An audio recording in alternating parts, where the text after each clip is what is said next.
Hello, dear viewers, and welcome back to the channel where we meticulously chart the intricate movements and seismic shifts within the British royal family. Today, we delve into a fascinating and perhaps highly strategic move by one of the monarchy's lesser-known yet incredibly pivotal figures, Princess Beatrice. We are uncovering details of a deeply significant yet seemingly secret overseas venture undertaken by the 37-year-old royal. An endeavor that occurred precisely as the foundations of her family's financial stability were being severely shaken. This event, a seemingly innocuous afternoon tea party held in the opulent setting of Riyadh, was, according to recent reports, far more than just a social gathering. It appears to have been a calculated act of foresight, a crucial maneuver designed to secure the futures of both herself and her younger sister, Princess Eugenie, just as the axe fell upon their beleaguered father, Prince Andrew. Before we embark on this detailed investigation into the princess's strategic networking and the ongoing fallout from the royal reckoning, please do take a moment to show your support.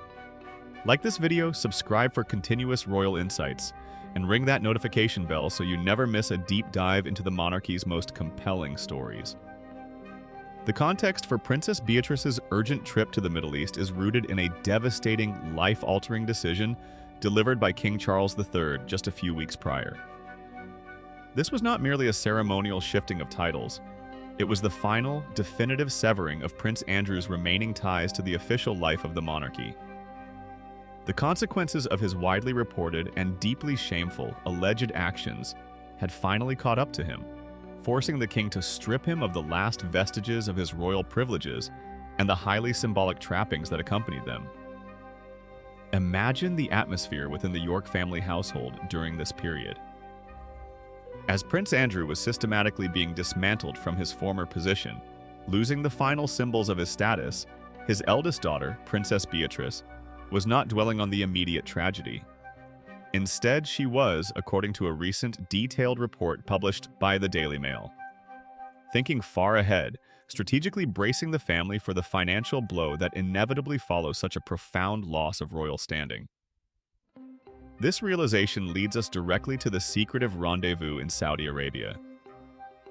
At the very moment her father was enduring this public humiliation and the subsequent loss of the necessary infrastructure that supports a senior royal's lifestyle, Beatrice was hosting an exclusive, high-powered afternoon tea. This gathering took place at a lavish, high-end hotel situated in Riyadh, the bustling capital of the kingdom. The purpose, as suggested by sources close to the matter, was highly strategic. The report indicated that the royal was actively, and perhaps necessarily, following in her father's footsteps, not in terms of scandal, but specifically in terms of building strong, influential connections and a robust network of affluent contacts. She was quite literally picking up where Prince Andrew had been forced to leave off, cultivating relationships that could prove invaluable in securing financial stability outside the strict confines of the diminishing royal budget available to the non-working members of the family.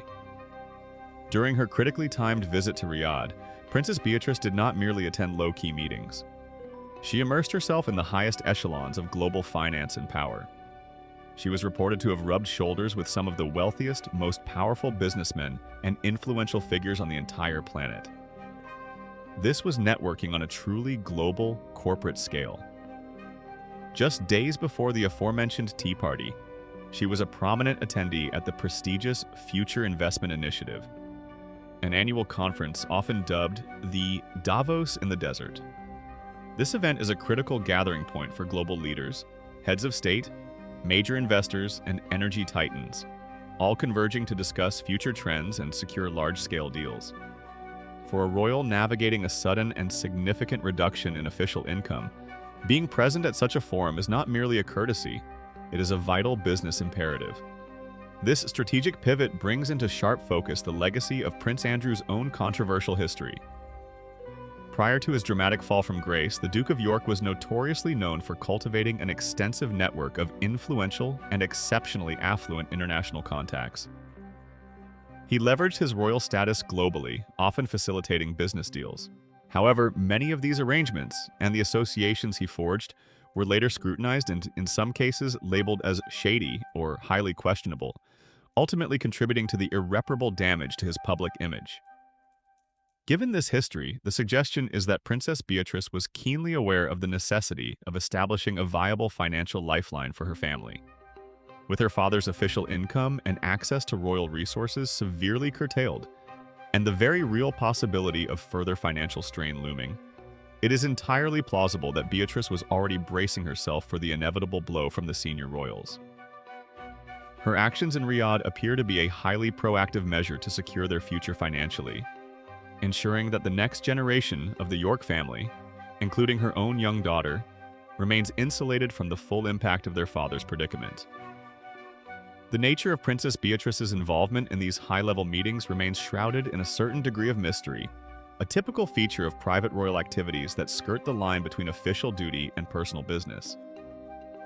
When a reporter reached out to Ruma Bose, a key figure who might have shed light on the exact nature of Beatrice's role in the context of these crucial meetings, there was a conspicuous absence of response. This silence only deepens the intrigue surrounding the trip. Furthermore, details concerning the logistics of her travel remain undisclosed. It is unclear whether the king's niece utilized a private jet, a costly endeavor typically reserved for official high-level engagements, or if she traveled commercially. Crucially, it also remains undisclosed whether this entire trip was a paid gig, meaning she was acting in a professional capacity for a fee, or if it was purely a networking venture based on personal connections. What is absolutely clear, however, is the level of respect and importance afforded to her during the conference. The report explicitly described that Princess Beatrice was treated very much as a VIP by the assembled royals, energy bosses, and high-powered bankers during her attendance at the business conference last week. This indicates that despite her father's disgraced status, the global elite still recognize the immense cachet and influential potential that accompanies the title of a British princess, a status Beatrice is clearly utilizing to its maximum effect. We must remember that unlike the core working royals, such as Prince William or Princess Anne, Princess Beatrice and Princess Eugenie do not receive direct funding from the sovereign grant for their daily lives or their personal security.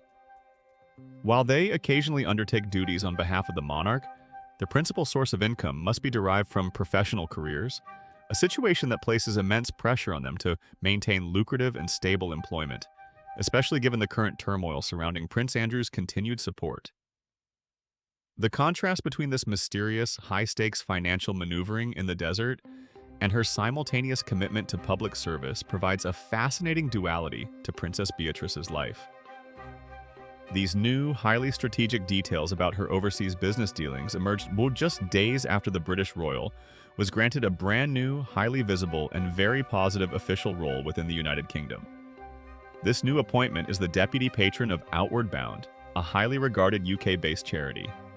This role represents a clear and necessary step back into the legitimate fold of royal philanthropic activity, showcasing her commitment to causes that align with the monarchy's values.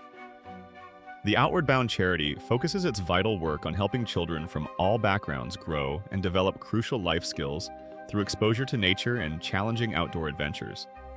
This kind of hands-on, character-building work is incredibly important, offering young people opportunities they might otherwise never encounter.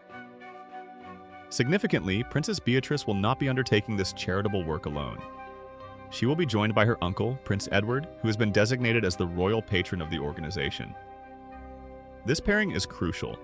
Working alongside a respected, senior, working royal like the Duke of Edinburgh not only lends immense credibility to Beatrice's charitable efforts, but also signals King Charles's continued confidence in her ability to perform official duties, even while the family navigates the sensitive complexities surrounding her father.